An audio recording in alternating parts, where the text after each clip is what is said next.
la Fédération nationale des centres sociaux, la FCSF, organise une journée de mobilisation de tous les centres sociaux en France afin d'attirer l'attention sur le danger de nos centres sociaux aujourd'hui avec nos modèles économiques qui sont en danger suite aux subventions qui commencent un peu à devenir étriquées. La cohésion sociale n'a pas de prix aujourd'hui, nous le pensons, et nous avons besoin de gestes forts au niveau national pour pouvoir faire que nos centres sociaux puissent continuer à travailler.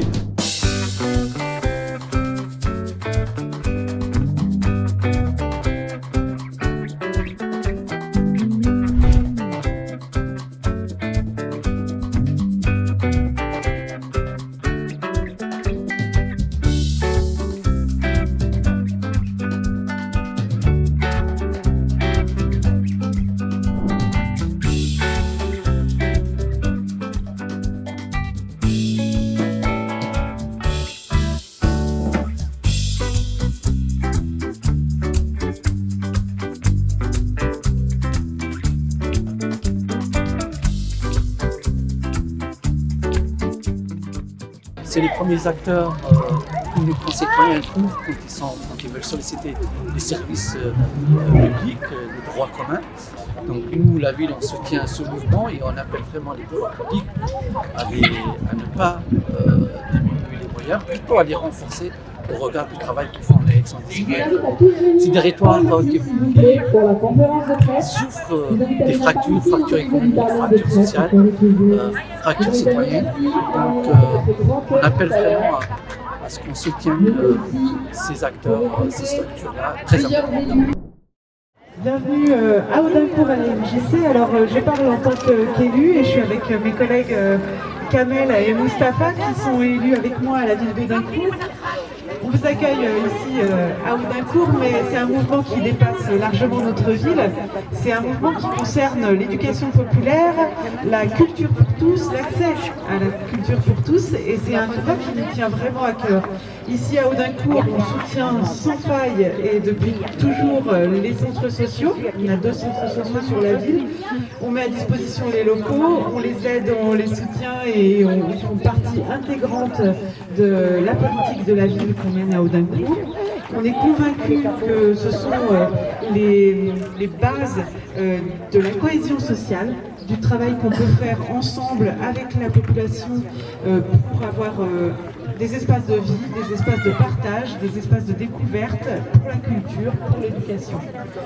On est conscient du travail qui est fait, on le soutient et on pense que l'État doit être beaucoup plus présent auprès des centres sociaux et doit mener un travail de proximité. Voilà, l'État parfois semble s'éloigner terriblement des centres sociaux et de la réalité du terrain, de la fracture sociale, de toutes les difficultés qu'on rencontre au quotidien. Et on le regrette.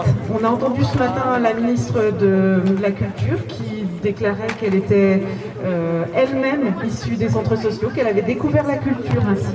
Donc on espère beaucoup que ce discours se transformera en actes. Merci. Je fais lecture de deux paragraphes qui composent en fait un courrier envoyé à Madame Aurore Berger, ministre des Solidarités et des Familles. Vous le savez, vous étiez dans un centre social à Chanteloup-les-Vignes il y a quelques jours. Les centres sociaux et socioculturels font vivre depuis plus de 100 ans la cohésion et le lien social partout en France, avec les habitants et en coopération avec les pouvoirs publics.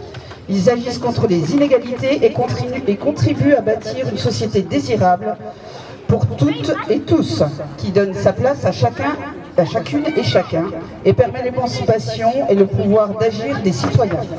Acteurs d'éducation populaire, acteurs des politiques publiques et garants d'un accueil inconditionnel, les centres sociaux sont des ferments de dynamisme local, de solidarité, d'attractivité des territoires et de cohésion sociale.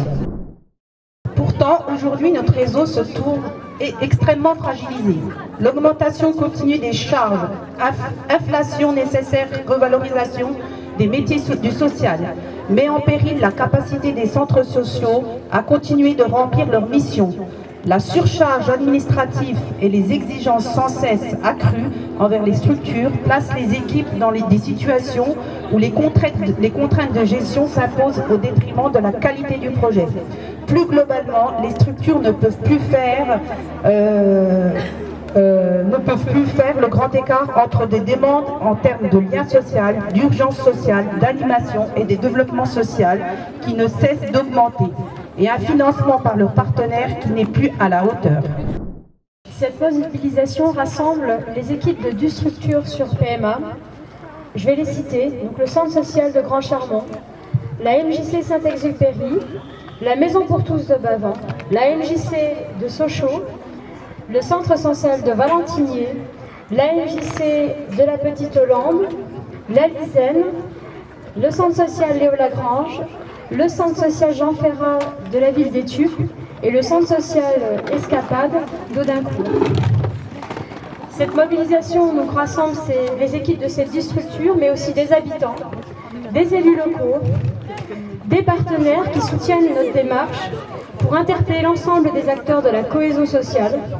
Elle se déroule en ce moment avec d'autres actions phares qui sont portées dans tous les centres sociaux partout en France. Faire plus avec moins, l'impossible équation des structures d'animation et de vie sociale. Depuis 100 ans, les structures agréées Centre social, plus grand réseau social de France, sont essentielles dans nos villes, nos quartiers et nos campagnes pour permettre l'accueil de toutes et tous, l'accès à des activités sociales, de loisirs, culturelles, éducatives et pour faire vivre les solidarités.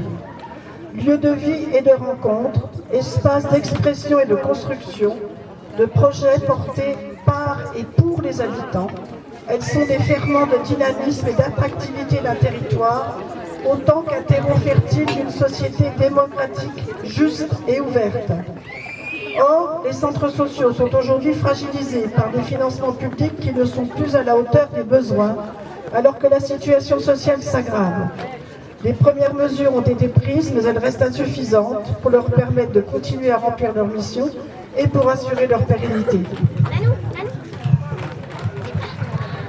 Confrontés à des multiples interlocuteurs, États, organismes sociaux, collectivités, qui se renvoient à la balle, les structures d'animation de la vie sociale appellent à la co-responsabilité des acteurs institutionnels de la cohésion sociale pour apporter un soutien en urgence et construire des réponses pérennes. Pour porter cet appel, mais aussi alerter la situation actuelle et ses conséquences pour les habitants et les communes, les structures agréées Centre social s'organisent aujourd'hui le 31 janvier pour une action de mobilisation commune, locale et nationale. Donc la mobilisation locale soutenue par les réseaux suivants, et c'est bien aussi de les appuyer. Donc la Fédération régionale des MJC Bourgogne-Franche-Comté, donc la Fédération des centres sociaux, la Fédération Léo Lagrange et MJC de France, qui est donc la tête de réseau de la Fédération régionale des MJC. Je passe la parole à un représentant des centres sociaux. Bonjour à tous, merci. Voilà, je suis président de l'Union régionale des centres sociaux Bourgogne-Franche-Comté et je représente à ce titre ma fédération nationale. Et je remercie d'avance les MJC, Léo Lagrange, la Lisaine, tous les centres sociaux du pays de Montbéliard qui se sont mobilisés pour cette journée. Cette journée a été lancée par notre fédération nationale pour expliquer aux gens et surtout pour leur faire prendre conscience que si les centres sociaux ne sont pas dans nos quartiers, dans nos villes, dans nos villages, ou les espaces de vie sociale dans le monde rural, toutes les actions qui sont menées par ces animateurs que l'on rencontre à longueur de journée, je pense qu'il n'y aurait pas de paix sociale. Aujourd'hui, nous demandons plusieurs choses. Je vais vous les donner. Donc, face à la fragilisation des centres sociaux, nous appelons donc à un rendez-vous de l'ensemble des partenaires pour affirmer leur co-responsabilité face aux enjeux de cohésion sociale et d'affirmation du rôle des centres sociaux comme bien commun à préserver. Des premières mesures ont été prises pour les centres sociaux, mais elles ne seront pas suffisantes. nous appelons à la création d'un fonds de soutien exceptionnel aux structures de l'animation de la vie sociale. Le principe de co-responsabilité acté, l'urgence étant traitée, nous appelons à un nouveau contrat du modèle économique des centres sociaux, une refonte du modèle économique de l'animation coordination globale, un renforcement des fonctions de l'animation collective famille, un modèle économique des centres de loisirs à repenser, une démarche qui réaffirme les fondamentaux du projet social, du centre social et les conditions de son exercice. Plus spécifiquement, nous portons également les propositions telles que formulées par le mouvement associatif pour renforcer l'emploi et le bénévolat dans les associations, parmi lesquelles la revalorisation du FONGEP. Les collègues des fonds sociaux, des centres sociaux me comprendre, mais aussi les conditions pour une coopération réussie, conventionnement pluriannuel, lutte contre la surcharge administrative. Je ne voudrais pas être à la place, et je n'arrive pas à m'y mettre, à la place des directeurs et des directrices des centres sociaux. Ils n'arrivent même plus à aller sur le terrain avec leurs équipes, face au travail qu'ils ont quand ils remplissent les appels à projets, qui sont multiples, des fois pour avoir 300, 400 euros. Aujourd'hui, c'est plus possible. Et à côté de ça, nous avons réussi, enfin, notre syndicat employeur a réussi pour tous nos salariés à revaloriser leur salaire.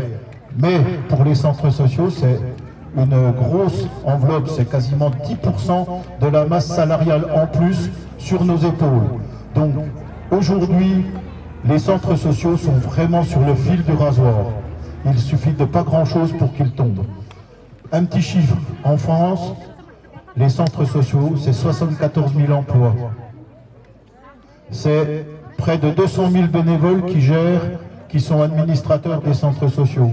C'est des quantités énormes d'habitants, de familles, d'enfants, de seniors qui participent et qui sont à l'intérieur des centres sociaux. Donc aujourd'hui, soutenons les centres sociaux. Et au mois de, peut-être pas février, mais mars, une grande réunion a été lancée, que la Fédération des centres sociaux a lancée au niveau des ministres, de la CNAV, de la CNAF, c'est la CAF, mais au niveau national, c'est la caisse des allocations pour les retraités, les présidents des maires de France, les présidents des Comcom de France, les présidents des départements, pour une grande réunion au niveau national pour que l'on prenne vraiment à bras-le-corps ce problème. Je vous remercie et je remercie tous les collègues du Pays de Montbéliard d'avoir répondu à l'appel de cette mobilisation. Merci. Et ce que je voudrais ajouter, c'est que nous, sur le Pays de Montbéliard, on ne s'arrête pas là. On va créer un petit collectif de tous les centres sociaux pour pouvoir être une force de parole au niveau de PMA. Voilà. Merci à vous d'être mobilisés, merci à tout le monde.